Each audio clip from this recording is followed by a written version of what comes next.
नमस्कार दोस्तों, स्वागत है आप सभी का हमारे इस official YouTube channel the Indian study में। और फ्रेंड्स, जैसा कि आप सभी को पता है, ये हमारे संस्कृत शिक्षण विधि की जो सीरीज़ चल रही है उसका लेक्चर नंबर 4 है, जिसमें हम शिक्षण कौशलों पर चर्चा कर रहे हैं। श्रवण कौशल हमारा लेक्चर नंबर 3 में हो चुका है और इस वीडियो में हम वाचन कौशल पर चर्चा करने वाले हैं फ्रेंड्स। तो आइए हम वीडियो स्टार्ट करते हैं। तो फ्रेंड्स, जैसा कि आप देख रहे हो कि हमारी हेडिंग है वाचन कौशल। वाचन कौशल क्या है, तो इस पे हम चर्चा करने वाले हैं। तो देखिए, मनुष्य क्या करता है, जब अपने विचारों की अभिव्यक्ति के लिए भाषा को बोलकर प्रयोग करता है। जब भी मनुष्य अपने विचारों की अभिव्यक्ति के लिए भाषा को बोलकर उसका प्रयोग करता है, या तब हम उसे क्या कहते हैं, मौखिक अभिव्यक्ति कहते हैं। कौन सी अभिव्यक्ति कहेंगे हम? मौखिक अभिव्यक्ति कहेंगे। या फिर यह कौशल भाषा के बोलना या वाचन कौशल से जुड़ी हुई है। ये जो कौशल होती है, ये जो कौशल है, भाषा के बोलने से या वाचन कौशल से जुड़ी होती है। ठीक है फ्रेंड्स, आगे अगर हम बात करें तो इसी कौशल के साथ साथ श्रवण कौशल भी इसके आगे पीछे घटित होते रहता है। इसी कौशल के साथ साथ जो श्रवण कौशल भी होता है, इसके आगे पीछे घटित होते रहता है। इस कौशल का महत्व इस बात में है कि सामान्यतः विचारों के संप्रेषण हेतु इसी कौशल का माध्यम बनाया जाता है। ठीक है फ्रेंड्स, तो हमने क्या देखा वाचन कौशल में कि वाचन कौशल क्या होता है कि मनुष्य जब भी होता है, कोई व्यक्ति अपने जब विचारों की अभिव्यक्ति करता है तो भाषा को बोलकर प्रयोग करता है। जब भाषा को बोलकर प्रयोग करता है तो उसे ही हम मौखिक अभिव्यक्ति कहते हैं। क्या कहते हैं? मौखिक अभिव्यक्ति कहते हैं। ये आपको याद रखना है। ठीक है फ्रेंड, अगर आगे हम बात करें तो विभिन्न शिक्षक को या विभिन्न शैक्षिक स्तर पर विद्यार्थी की मौखिक अभिव्यक्ति कौशल के विकास हेतु कुछ प्रयास और विधियां में सहायक हो सकती है। विभिन्न शैक्षिक स्तर पर विद्यार्थी की मौखिक अभिव्यक्ति कौशल के विकास हेतु कुछ प्रयास और विधियां सहायक हो सकती है।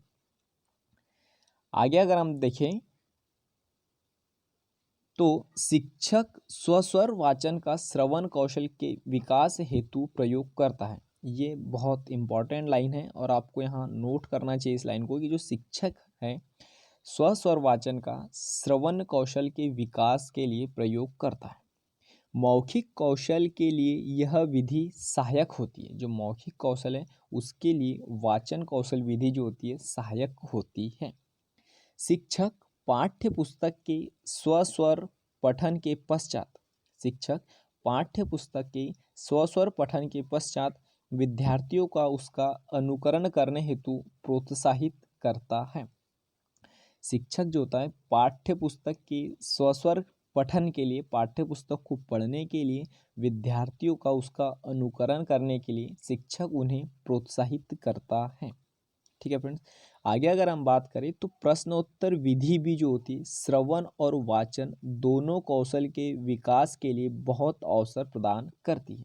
जो प्रश्नोत्तर विधि है श्रवण कौशल के लिए भी और वाचन कौशल के लिए भी, दोनों कौशल के विकास के लिए बहुत अवसर प्रदान करती है। जो प्रश्न सुनाए गए हैं, है ना, प्रश्नोत्तर विधि में जो भी प्रश्न हमें सुनाए गए हैं, पढ़ाए गए हैं, विषय के अतिरिक्त शिक्षार्थियों की जानकारी और अनुभव से जुड़े भी हो सकते हैं। जो प्रश्न हमें सुनाए हैं, पढ़ाए गए हैं, वो विषय के साथ साथ अन्य अतिरिक्त विषय के शिक्षार्थियों की जानकारी और अनुभव से भी जुड़े हो सकते हैं। बच्चों को उत्तर देने का अवसर मिलना चाहिए। बच्चों को हमेशा उत्तर देने का अवसर मिलना चाहिए। शब्द चुनने, वाक्य बोलने में सहायता इस विधि का गुण है।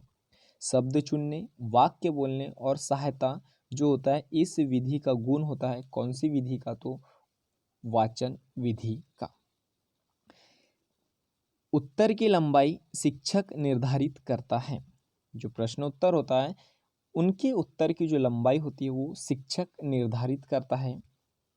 आगे अगर हम बात करें फ्रेंड्स तो ध्यान दीजिएगा, चित्र दिखाकर उसका वर्णन करना सिखाना, है ना, कोई भी चित्र दिखाना, फिर उसका वर्णन करना और चित्र दिखाकर ही सिखाना, कहानी कहना, सिखाना आदि चित्र वर्णन विधि के अंतर्गत आता है। चित्र वर्णन विधि अब क्या होती है, तो आपको यहाँ ध्यान देना है कि जो चित्र वर्णन विधि होती है उसमें सबसे पहले बच्चों को चित्र दिखाया जाता है, फिर उसको वर्णन करके सिखाया जाता है, उस चित्र के बारे में कहानी सुनाना और फिर उसे ही समझाना, ये होती है चित्र वर्णन विधि।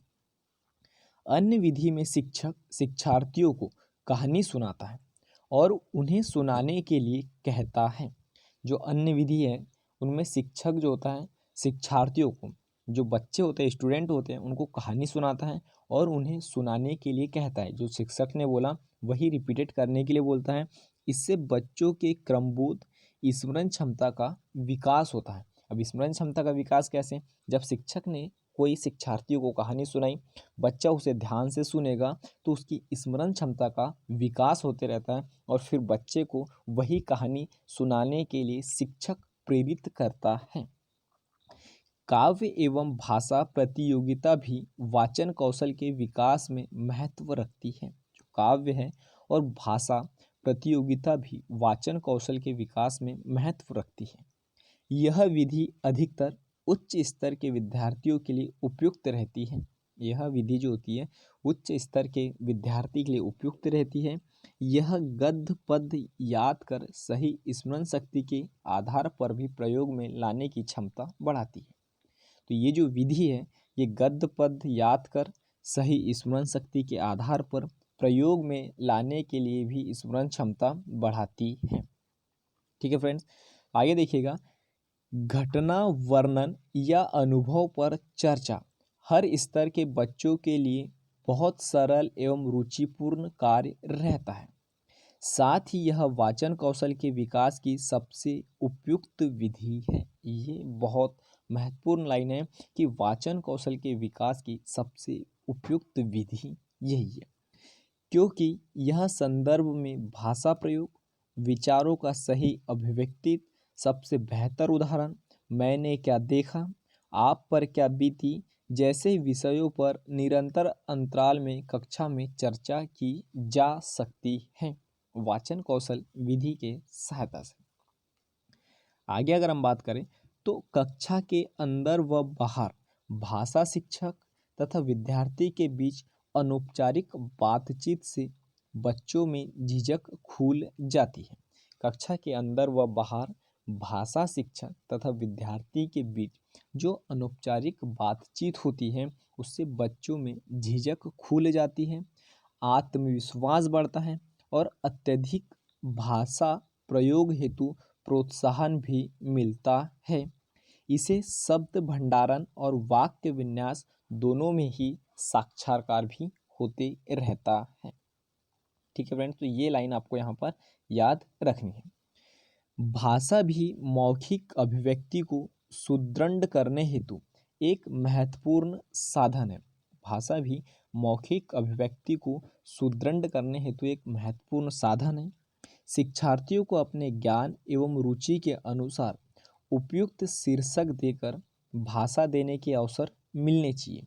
भाषा कला के समुचित विकास हेतु उन्हें प्रमुख विचारों को क्रमबद्ध तरीकों से सजाने की विधि, श्रोताओं के अनुसार विषय सामग्री, उचित हाव भाव, उपलब्ध समय का उचित ध्यान रखने की कला को ध्यान में रखना पड़ता है।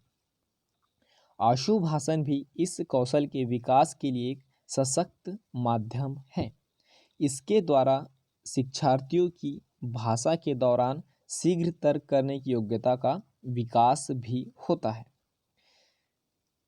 जब भी माध्यमिक स्तर पर इनकी प्रतियोगिता रखी जाती है, इन सब के अलावा सामूहिक विचार विमर्श, परिचर्चाओं का आयोजन, बाल सभा, शिक्षार्थी संसद, रंगमंची अभिनय और नाट्य प्रतियोगिता का भी आयोजन समय समय पर किया जा सकता है।